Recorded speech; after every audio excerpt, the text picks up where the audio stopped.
Salam alaikum, bonsoir, bonjour.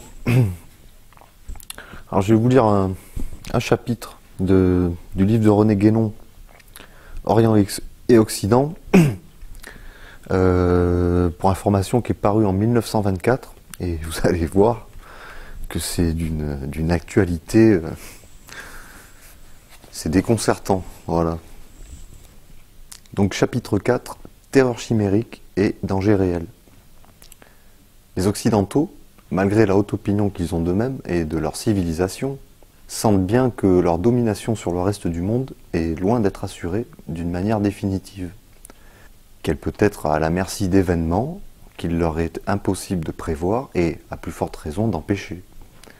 Seulement, ce qu'ils ne veulent pas voir, c'est que la cause principale des dangers qui les menacent réside dans le caractère même de la civilisation européenne. Tout ce qui ne s'appuie que sur l'ordre matériel, comme c'est le cas, ne saurait avoir qu'une réussite passagère. Le changement, qui est la loi de ce domaine essentiellement instable, peut avoir les pires conséquences à tous égards, et cela avec une rapidité d'autant plus foudroyante que la vitesse acquise est plus grande. L'excès même du progrès matériel risque fort d'aboutir à quelques cataclysmes. Que l'on songe à l'incessant perfectionnement des moyens de destruction, au rôle de plus en plus considérable qu'ils jouent dans les guerres modernes, aux perspectives peu rassurantes que certaines inventions ouvrent pour l'avenir, et l'on ne sera guère tenté de nier une telle possibilité. Du reste, les machines qui sont expressément destinées à tuer ne sont pas les seules dangereuses. Au point où les choses en sont arrivées dès maintenant, il n'est pas besoin de beaucoup d'imagination pour se représenter l'Occident finissant par se détruire lui-même, soit dans une guerre gigantesque dont la dernière ne donne encore qu'une faible idée, soit par les effets prévus de quelques produits qui, manipulés maladroitement, seraient capables de faire sauter non plus une usine ou une ville, mais tout un continent. Certes, il est encore permis d'espérer que l'Europe et même l'Amérique s'arrêteront dans cette voie et se ressaisiront avant d'en être venus à de telles extrémités.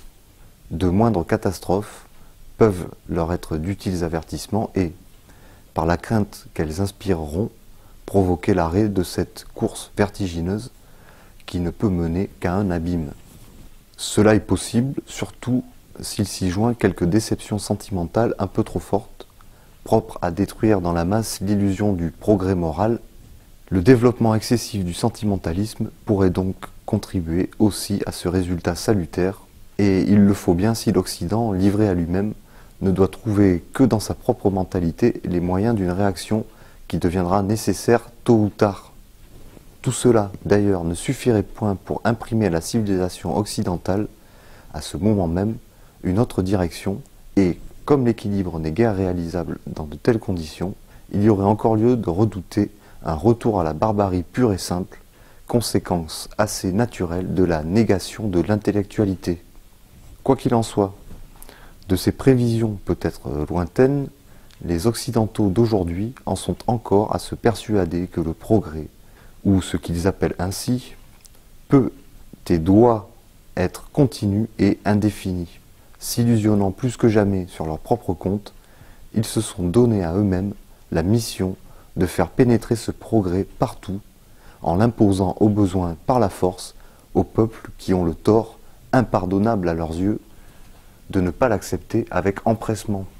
Cette fureur de propagande à laquelle nous avons déjà fait allusion est fort dangereuse pour tout le monde, mais surtout pour les Occidentaux eux-mêmes, qu'elle fait craindre et détester. L'esprit de conquête n'avait jamais été poussé aussi loin et surtout il ne s'était jamais déguisé sous ces dehors hypocrites qui sont le propre du moralisme moderne. L'Occident oublie d'ailleurs qu'il n'avait aucune existence historique à une époque où les civilisations orientales avaient déjà atteint leur plein développement.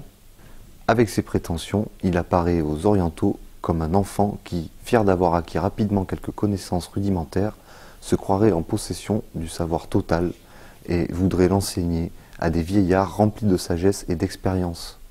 Ce ne serait là qu'un travers assez inoffensif et dont il n'y aurait qu'à sourire si les Occidentaux n'avaient pas à leur disposition la force brutale Mais l'emploi qu'ils font de celle-ci change entièrement la face des choses, car c'est là qu'est le véritable danger pour ceux qui, bien involontairement, entrent en contact avec eux, et non dans une assimilation qu'ils sont parfaitement incapables de réaliser, n'étant ni intellectuellement ni même physiquement qualifiés pour y parvenir.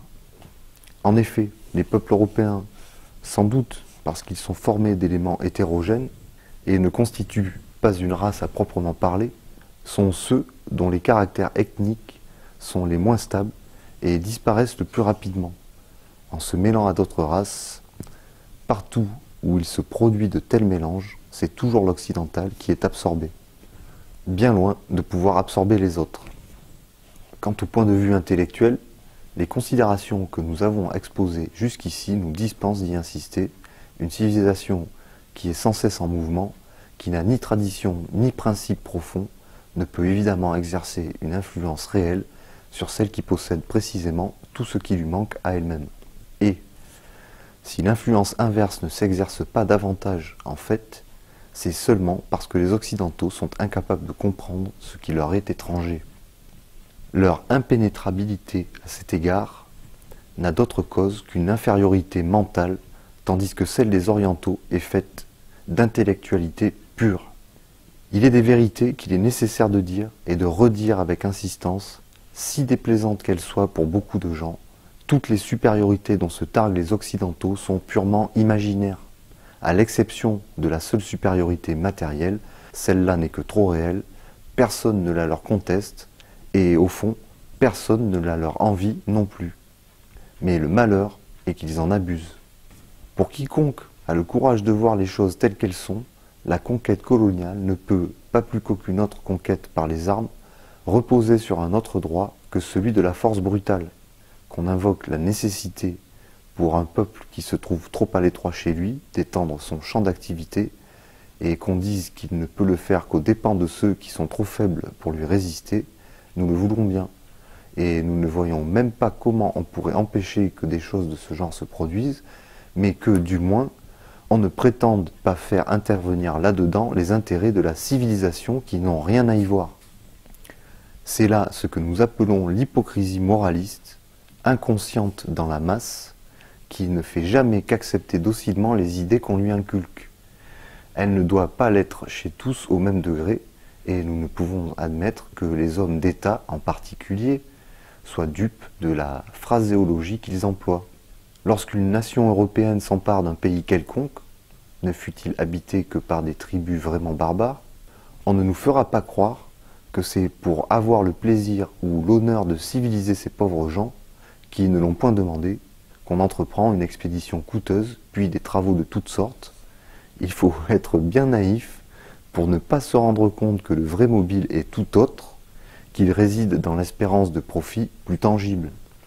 Ce dont il s'agit avant tout, quels que soient les prétextes invoqués, c'est d'exploiter le pays, et bien souvent, si on le peut, ses habitants en même temps, car on ne saurait tolérer qu'ils continuent à y vivre à leur guise, même s'ils sont peu gênants. Mais comme ce mot d'exploiter sonne mal, cela s'appelle, dans le langage moderne, mettre en valeur un pays. C'est la même chose, mais il suffit de changer le mot pour que cela ne choque plus la sensibilité commune. Naturellement, quand la conquête est accomplie, les Européens donnent libre cours à leur prosélytisme, puisque c'est pour eux un véritable besoin. Chaque peuple y apporte son tempérament spécial, les uns le font plus brutalement, les autres avec plus de ménagement, et cette dernière attitude, alors même qu'elle n'est point l'effet d'un calcul, est sans doute la plus habile. Quant aux résultats obtenus, on oublie toujours que la civilisation de certains peuples n'est pas faite pour les autres, dont la mentalité est différente. Lorsqu'on a affaire à des sauvages, le mal n'est peut-être pas bien grand, et pourtant, en adoptant les dehors de la civilisation européenne, car cela reste bien superficiel, ils sont généralement plus portés à en imiter les mauvais côtés qu'à prendre ce qu'elle peut avoir de bon. Nous ne voulons pas insister sur cet aspect de la question, que nous n'envisageons qu'incidemment. Ce qui est autrement grave, c'est que les Européens, quand ils se trouvent en présence de peuples civilisés, se comportent avec eux comme s'ils avaient affaire à des sauvages. Et c'est alors qu'ils se rendent véritablement insupportables. Et nous ne parlons pas seulement des gens peu recommandables, parmi lesquels colons et fonctionnaires se recrutent trop souvent, nous parlons des Européens presque sans exception. C'est un étrange état d'esprit, surtout chez des hommes qui parlent sans cesse de droit et de liberté, que celui qui les porte à dénier aux civilisations autres que la leur le droit à une existence indépendante. C'est là tout ce qu'on leur demanderait dans bien des cas, et ce n'est pas se montrer trop exigeant. Il est des orientaux qui, à cette seule condition, s'accommoderaient même d'une administration étrangère. Tellement le souci des contingences matérielles existe peu pour eux. Ce n'est que lorsqu'elles s'attaquent à leurs institutions traditionnelles que la domination européenne leur devient intolérable. Mais c'est justement à cet esprit traditionnel que les Occidentaux s'en prennent avant tout, parce qu'ils le craignent d'autant plus qu'ils le comprennent moins. En étant eux-mêmes dépourvus, les hommes de cette sorte ont peur instinctivement de tout ce qui les dépasse. Toutes leurs tentatives à cet égard demeureront toujours vaines, car il y a là une force dont ils ne soupçonnent pas l'immensité. Mais si leur indiscrétion leur attire certaines mésaventures, ils ne peuvent s'en prendre qu'à eux-mêmes. On ne voit pas, du reste, au nom de quoi ils veulent obliger tout le monde à s'intéresser exclusivement à ce qui les intéresse, à mettre les préoccupations économiques au premier rang, ou à adopter le régime politique qui a leur préférence et qui, même en admettant qu'il soit le meilleur pour certains peuples, ne l'est pas nécessairement pour tous. Et le plus extraordinaire, c'est qu'ils ont de semblables prétentions non seulement vis-à-vis de peuples qu'ils ont conquis, mais aussi vis-à-vis de ceux chez lesquels ils sont parvenus à s'introduire et à s'installer tout en ayant l'air de respecter leur indépendance. En fait, ils étendent ces prétentions à l'humanité tout entière. S'il en était autrement, il n'y aurait pas, en général, de prévention ni d'hostilité systématique contre les Occidentaux. Leurs relations avec les autres hommes seraient ce que sont les relations normales entre les peuples différents. On les prendrait pour ce qu'ils sont, avec les qualités et les défauts qui leur sont propres. Et tout en regrettant peut-être de ne pouvoir entretenir avec eux des relations intellectuelles vraiment intéressantes, on ne chercherait guère à les changer, car les orientaux ne font point de prosélytisme. Ceux même d'entre les orientaux qui passent pour être les plus fermés à tout ce qui est étranger, les Chinois, par exemple, verraient sans répugnance des Européens venir individuellement s'établir chez eux pour y faire du commerce, s'ils ne savaient trop bien, pour en avoir fait la triste expérience, à quoi ils s'exposent en les laissant faire, et quels empiètements sont bientôt la conséquence de ce qui, au début, semblait le plus inoffensif. Les Chinois sont le peuple le plus profondément pacifique qui existe. Nous disons pacifique et non pacifiste, car ils n'éprouvent point le besoin de faire là-dessus de grandiloquentes théories humanitaires. La guerre répugne à leur tempérament, et voilà tout. Si c'est là une faiblesse en un certain sens relatif, il y a dans la nature même de la race chinoise une force d'un autre ordre qui compense les effets et dont la conscience contribue sans doute à rendre possible cet état d'esprit pacifique. Cette race est douée d'un tel pouvoir d'absorption qu'elle a toujours assimilé tous ses conquérants successifs et avec une incroyable rapidité. L'histoire est là pour le prouver. Dans de pareilles conditions, rien ne saurait être plus ridicule que la chimérique terreur du péril jaune, inventé jadis par Guillaume II, qui le symbolisa même dans un de ses tableaux à prétention mystique qu'il se plaisait à peindre pour occuper ses loisirs. Il faut toute l'ignorance de la plupart des Occidentaux et leur incapacité à concevoir combien les autres hommes sont différents d'eux pour en arriver à s'imaginer le peuple chinois se levant en armes pour marcher à la conquête de l'Europe. Une invasion chinoise, si elle devait avoir lieu, ne pourrait être qu'une pénétration pacifique, et ce n'est pas là, en tout cas, un danger bien imminent. Il est vrai que si les Chinois avaient la mentalité occidentale, les inepties odieuses qu'on débite publiquement sur leur compte, en toute occasion, auraient largement suffi pour les inciter à envoyer des expéditions en Europe. Il n'en faut pas tant pour servir de prétexte à une intervention armée de la part des Occidentaux, mais ces choses laissent les Orientaux parfaitement indifférents. On n'a jamais, à notre connaissance, osé dire la vérité sur la genèse des événements qui se produisirent en 1900. La voici en quelques mots. Le territoire des légations européennes à Pékin est soustrait à la juridiction des autorités chinoises Or, il s'était formé dans les dépendances de la légation allemande un véritable repère de voleurs, clients de la mission luthérienne, qui se répandaient de là dans la ville, pillaient tant qu'ils pouvaient, puis, avec leur butin, se repliaient dans leur refuge où, nul n'ayant le droit de les poursuivre, ils étaient assurés de l'impunité. La population finit par en être exaspérée et menaça d'envahir le territoire de la légation pour s'emparer des malfaiteurs qui s'y trouvaient. Le ministre d'Allemagne voulut s'y opposer et se mit à haranguer la foule, mais il ne réussit qu'à se faire tuer dans la bagarre. Pour venger cet outrage, une expédition fut organisée sans tarder, et le plus curieux est que tous les États européens, même l'Angleterre, s'y laissèrent entraîner à la suite de l'Allemagne. Le spectre du péril jaune avait du moins servi à quelque chose en cette circonstance. Il va sans dire que les belligérants retirèrent d'ailleurs de leur intervention des bénéfices appréciables, surtout au point de vue économique, et même il n'y eut pas que les États qui profitèrent de l'aventure. Nous connaissons des personnages qui ont acquis des situations fort avantageuses pour avoir fait la guerre dans les caves des légations. Il ne faudrait pas aller dire à ceux-là que le péril jaune n'est pas une réalité. Mais, objectera-t-on, il n'y a pas que les Chinois, et il y a aussi les Japonais qui, eux, sont bien un peuple guerrier. Cela est vrai, mais d'abord les Japonais, issus d'un mélange où dominent les éléments malais, n'appartiennent pas vraiment à la race jaune, et par conséquent leur tradition a forcément un caractère différent.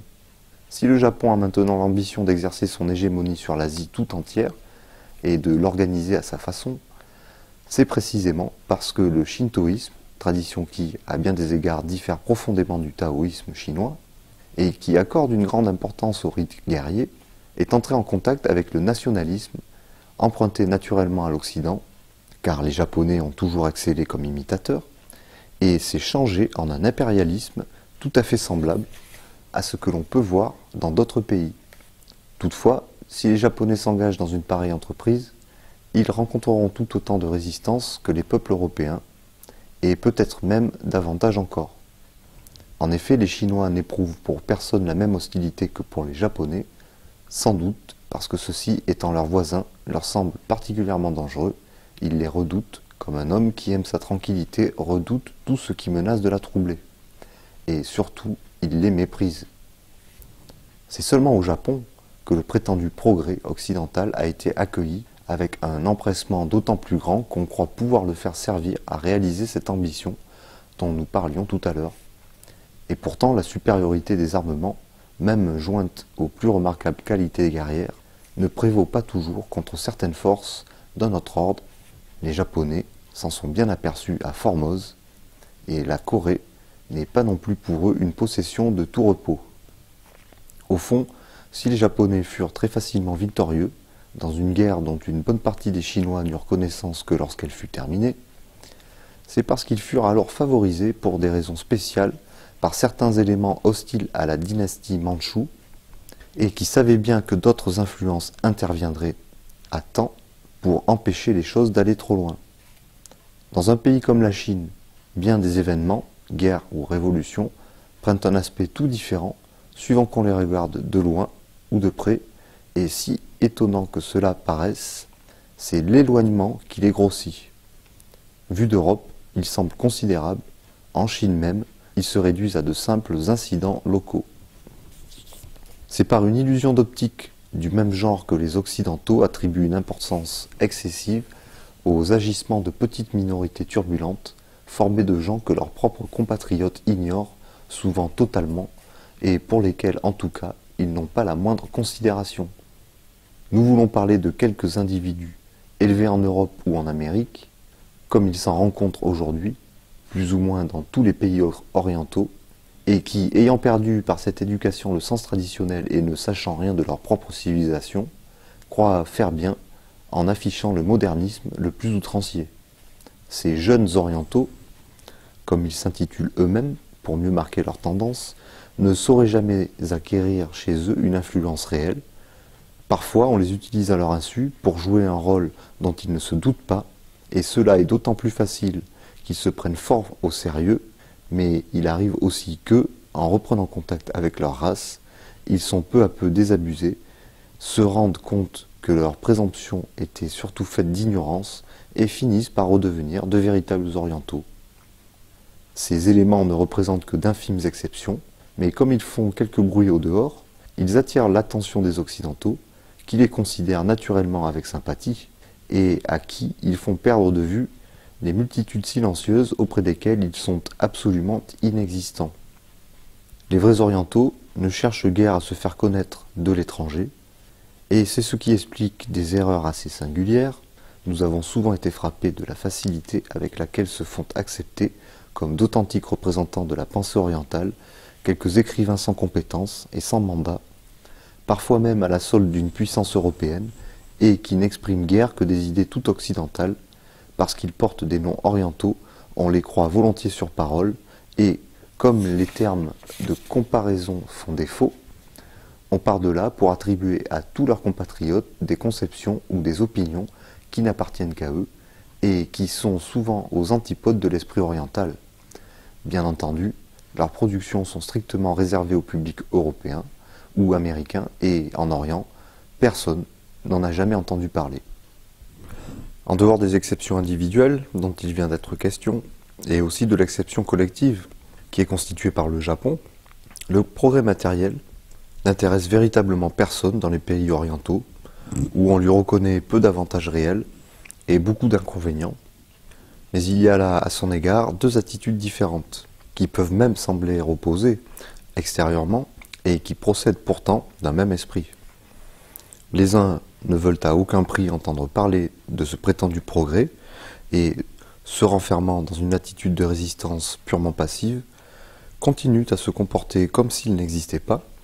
Les autres préfèrent accepter transitoirement ce progrès, tout en ne le regardant que comme une nécessité fâcheuse imposée par des circonstances qui n'auront qu'un temps, et uniquement parce qu'ils voient dans les instruments qu'il peut mettre à leur disposition un moyen de résister plus efficacement à la domination occidentale et d'en hâter la fin.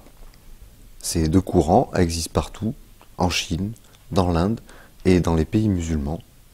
Si le second paraît actuellement tendre à l'emporter assez généralement sur le premier, il faudrait bien se garder d'en conclure qu'il n'y ait aucun changement profond dans la manière d'être de l'Orient. Toute la différence se réduit à une simple question d'opportunité, et ce n'est pas de là que peut venir un rapprochement réel avec l'Occident. Bien au contraire. Les Orientaux qui veulent provoquer dans leur pays un développement industriel, leur permettant de lutter désormais sans désavantage avec les peuples européens, sur le terrain même où ceux-ci déploient toute leur activité, ces Orientaux, disons-nous, ne renoncent pour cela à rien de ce qui est essentiel de leur civilisation. De plus, la concurrence économique ne pourra être qu'une source de nouveaux conflits si un accord ne s'établit pas dans un autre domaine et à un point de vue plus élevé. Il est cependant quelques orientaux, bien peu nombreux, qui en sont arrivés à penser ceci. Puisque les occidentaux sont décidément réfractaires à l'intellectualité, qu'il n'en soit plus question, mais on pourrait peut-être établir malgré tout, avec certains peuples de l'Occident, des relations amicales limitées au domaine purement économique. Cela aussi est une illusion, où l'on commencera par s'entendre sur les principes, et toutes les difficultés secondaires s'aplaniront ensuite, comme d'elles-mêmes, où l'on ne parviendra jamais à s'entendre vraiment sur rien. Et c'est à l'Occident seul qu'il appartient de faire, s'il le peut, les premiers pas dans la voie d'un rapprochement effectif, parce que c'est de l'incompréhension dont il a fait preuve jusqu'ici que viennent en réalité tous les obstacles. Il serait à souhaiter que les Occidentaux, se résignant enfin à voir la cause des plus dangereux malentendus là où elle est, c'est-à-dire en eux-mêmes, se débarrassent de ces terreurs ridicules dont le trop fameux péril jaune est assurément le plus bel exemple. On a coutume aussi d'agiter à tort et à travers le spectre du pan-islamisme.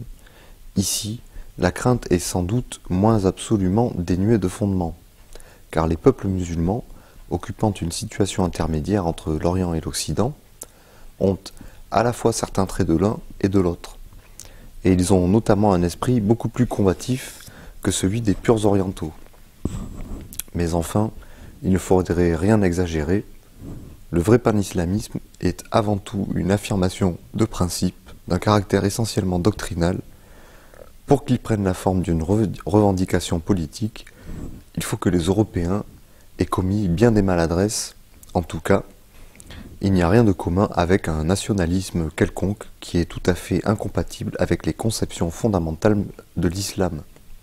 En somme, dans bien des cas, et nous pensons surtout ici à l'Afrique du Nord, une politique d'association bien comprise respectant intégralement la législation islamique et impliquant une renonciation définitive à toute tentative d'assimilation suffirait probablement à écarter le danger, si danger il y a. Quand on songe par exemple que les conditions imposées pour obtenir la naturalisation française équivalent tout simplement à une abjuration, et il y aurait bien d'autres faits à citer dans le même ordre, on ne peut s'étonner qu'il y ait fréquemment des heurts et des difficultés qu'une plus juste compréhension des choses pourrait éviter très aisément.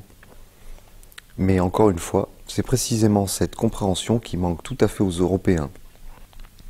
Ce qu'il ne faut pas oublier, c'est que la civilisation islamique, dans tous ses éléments essentiels, est rigoureusement traditionnelle, comme le sont toutes les civilisations orientales. Cette raison est pleinement suffisante pour que le pan-islamisme, quelque forme qu'il revête, ne puisse jamais s'identifier avec un mouvement tel que le bolchevisme, comme semblent le redouter des gens mal informés. Nous ne voudrions aucunement formuler ici une appréciation quelconque sur le bolchevisme russe, car il est bien difficile de savoir exactement à quoi s'en tenir là-dessus. Il est probable que la réalité est assez différente de ce qu'on en dit couramment, et plus complexe qu'adversaires et partisans ne le pensent. Mais ce qu'il y a de certain, c'est que ce mouvement est nettement antitraditionnel, donc d'esprit, entièrement moderne et occidental. Il est profondément ridicule de prétendre opposer à l'esprit occidental la mentalité allemande ou même russe. Et nous ne savons quel sens les mots peuvent avoir pour ceux qui soutiennent une telle opinion, non plus que pour ceux qui qualifient le bolchevisme d'asiatique. En fait, l'Allemagne est au contraire un des pays où l'esprit occidental est porté à son degré le plus extrême, et quant aux Russes, même s'ils ont quelques traits extérieurs des orientaux, ils en sont aussi éloignés intellectuellement qu'il est possible. Il faut ajouter que dans l'Occident, nous comprenons aussi le judaïsme, qui n'a jamais exercé d'influence que de ce côté, et dont l'action n'a même peut-être pas été tout à fait étrangère à la formation de la mentalité moderne en général, et précisément le rôle prépondérant joué dans le bolchevisme par les éléments israélites et pour les orientaux et surtout pour les musulmans, un grave motif de se méfier et de se tenir à l'écart. Nous ne parlons pas de quelques agitateurs du type jeunes turcs qui sont foncièrement anti-musulmans, souvent aussi anti-israélites d'origine et qui n'ont pas la moindre autorité. Dans l'Inde non plus, le bolchevisme ne peut s'introduire parce qu'il est en opposition avec toutes les institutions traditionnelles, et spécialement avec l'institution des castes. À ce point de vue, les hindous ne feraient pas de différence entre son action destructive et celle que les Anglais ont tentée depuis longtemps par toutes sortes de moyens, et là où l'une a échoué, l'autre ne réussirait pas davantage. Pour ce qui est de la Chine, tout ce qui est russe y est également fort antipathique, et d'ailleurs, l'esprit traditionnel n'y est pas moins solidement établi que dans tout le reste de l'Orient. Si certaines choses peuvent plus facilement y être tolérées à titre transitoire, c'est en raison de cette puissance d'absorption qui est propre à la race chinoise et qui, même d'un désordre passager, permet de tirer finalement le parti le plus avantageux. Enfin, il ne faudrait pas, pour accréditer la légende d'accords inexistants et impossibles, invoquer la présence en Russie de quelques bandes de mercenaires qui ne sont que de vulgaires brigands et dont les Chinois sont très heureux de se débarrasser au profit de leurs voisins. Quand les bolchevistes racontent qu'ils gagnent des partisans à leur idée parmi les orientaux, ils se vantent ou s'illusionnent. La vérité, c'est que certains orientaux voient dans la Russie, bolchéviste ou non, une auxiliaire possible contre la domination de certaines autres puissances occidentales, mais les idées bolchevistes leur sont parfaitement indifférentes, et même s'ils envisagent une entente ou une alliance temporaire comme acceptable dans certaines circonstances, c'est parce qu'ils savent bien que ces idées ne pourront jamais s'implanter chez eux. S'il en était autrement, ils se garderaient de les favoriser le moins du monde. On peut bien accepter comme auxiliaires, en vue d'une action déterminée, des gens avec qui on n'a aucune pensée commune, pour lesquels on n'éprouve ni estime ni sympathie. Pour les vrais orientaux, le bolchevisme, comme tout ce qui vient d'Occident, ne sera jamais qu'une force brutale. Si cette force peut momentanément leur rendre service, ils s'en féliciteront sans doute, mais on peut être assuré que, dès qu'ils n'auront plus rien à en attendre, ils prendront toutes les mesures voulues pour qu'elles ne puissent leur devenir nuisibles. Du reste, les orientaux qui aspirent à échapper à une domination occidentale ne consentiraient certainement pas à se placer pour y parvenir dans des conditions telles qu'ils risqueraient de retomber aussitôt sous une autre domination occidentale. Ils ne gagneraient rien au changement et, comme leur tempérament exclut toute hâte fébrile, ils préféreront toujours attendre des circonstances plus favorables, si éloignées qu'elles apparaissent, plutôt que de s'exposer à une semblable éventualité. Cette dernière remarque permet de comprendre pourquoi les orientaux, qui semblent les plus impatients de secouer le joug de l'Angleterre, n'ont pas songé pour le faire à profiter de la guerre de 14, c'est qu'ils savaient bien que l'Allemagne, en cas de victoire, ne manquerait pas de leur imposer à tout le moins un protectorat plus ou moins déguisé, et qu'ils ne voulaient à aucun prix de ce nouvel asservissement.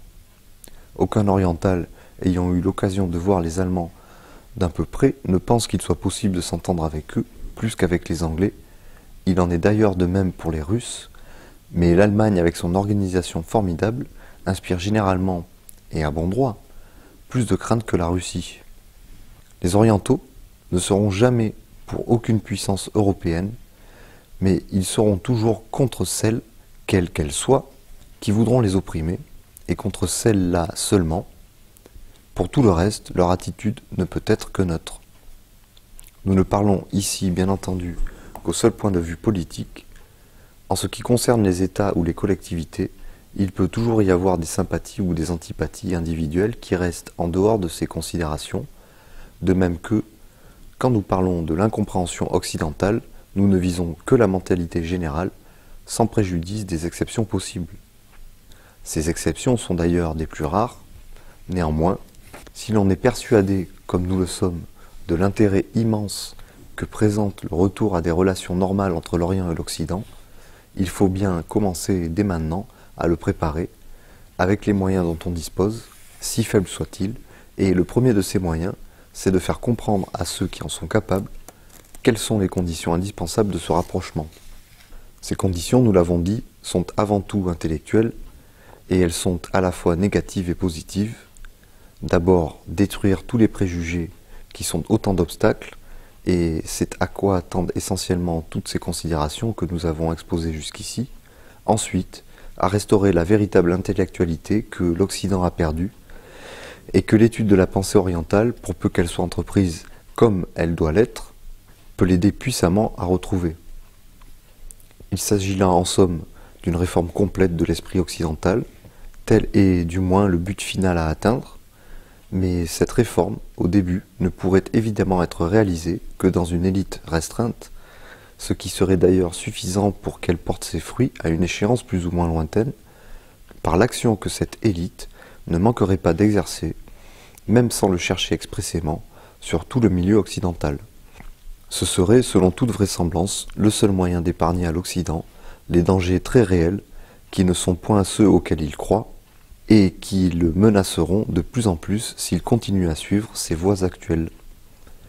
Et ce serait aussi le seul moyen de sauver de la civilisation occidentale, au moment voulu, tout ce qui pourrait en être conservé, c'est-à-dire tout ce qu'elle peut avoir d'avantageux, sous quelque rapport, et de compatible avec l'intellectualité normale, au lieu de la laisser disparaître totalement dans quelqu'un de ces cataclysmes dont nous indiquions la possibilité au début du présent chapitre, sans d'ailleurs vouloir risquer en cela la moindre prédiction. Surtout, si une telle éventualité venait à se réaliser, la constitution préalable d'une élite intellectuelle, au vrai sens de ce mot, pourrait seule empêcher le retour à la barbarie.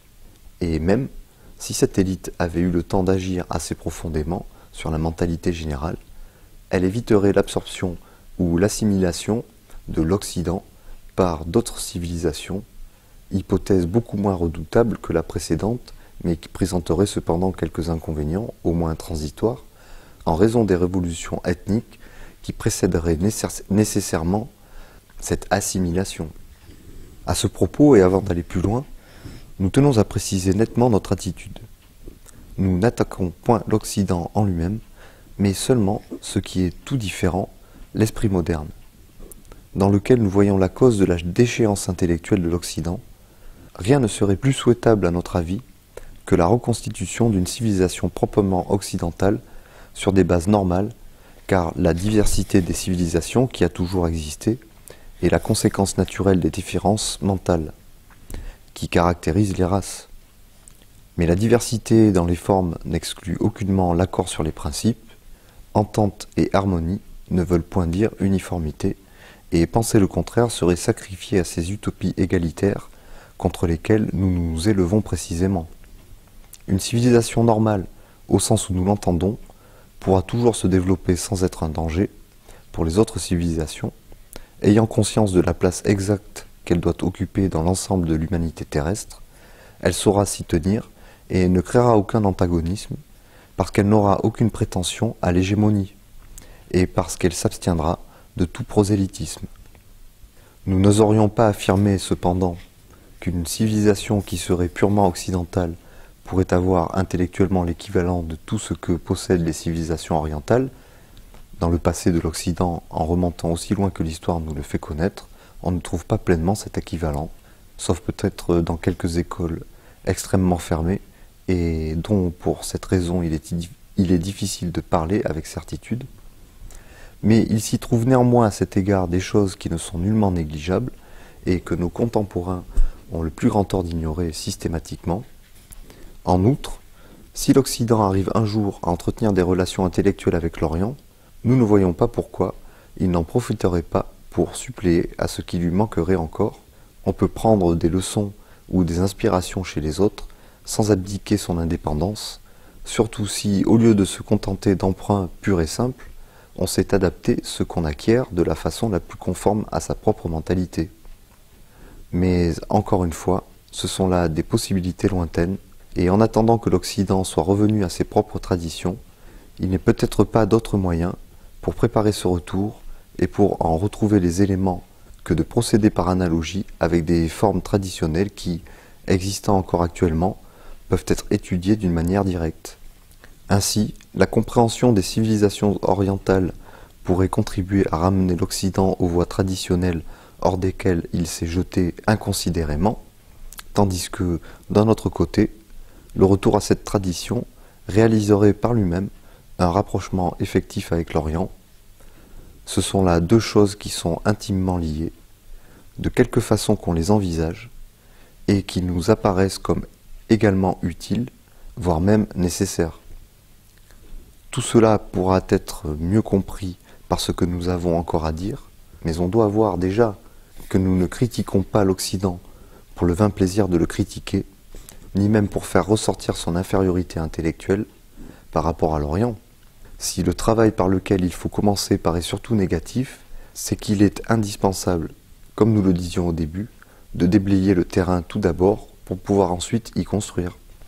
En fait, si l'Occident renonçait à ses préjugés, la tâche serait à moitié accomplie, et même plus qu'à moitié peut-être, car rien ne s'opposerait plus à la constitution d'une élite intellectuelle, et ceux qui possèdent les facultés requises pour en faire partie, ne voyant plus se dresser devant eux les barrières presque infranchissables que créent les conditions actuelles, trouveraient dès lors facilement le moyen d'exercer et de développer ces facultés, au lieu qu'elles sont comprimées et étouffées par la formation, ou plutôt la déformation mentale, qui est imposée présentement à quiconque n'a pas le courage de se placer résolument en dehors des cadres conventionnels.